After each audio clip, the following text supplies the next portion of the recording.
Imposter syndrome is real. And this is what I've experienced and how I have experienced and how I have learned and grown to use it to help me during my walk with God.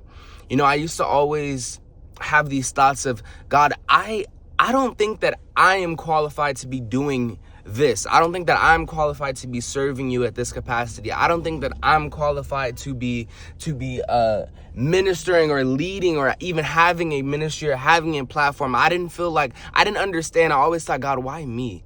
God, I don't understand why me. But God had to show me that what you have lived through only equips you and enables you to do what you are going to do in your future.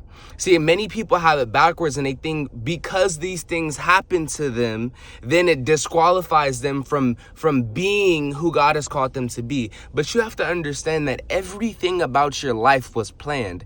Everything about your life was intentional, and everything about your life was allowed. You remember in the book of Job, when Satan wanted to test Job, he had to go to God first for approval. He had to go to God first for approval and to even be allowed to do what he did to Job's family. But God knew that, one, he wasn't going to turn his back on him. And God knew that, two, that he was going to give him even more on the back end after he didn't reject him with his lips. He never sinned against him. He never turned his back on him. He stayed worshiping him, and he stayed humble. What I'm trying to communicate to you right now is that for where you are going, you had to go through what you went through. For where you are going and for what you are going to do in your life, understand that it was all a part of God's plan. And if it was allowed, then that means that it is working for your good. Whether it is working for you or it is working on you, God is in the midst of everything that happens during your life. There is nothing that happened in your life that was not orchestrated by the hand of God, or that was not allowed by the hand of God.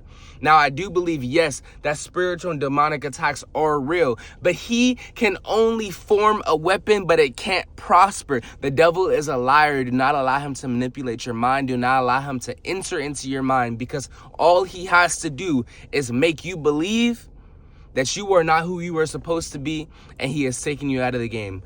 Change your mind, change your life, and watch how God moves in the mighty name of Jesus.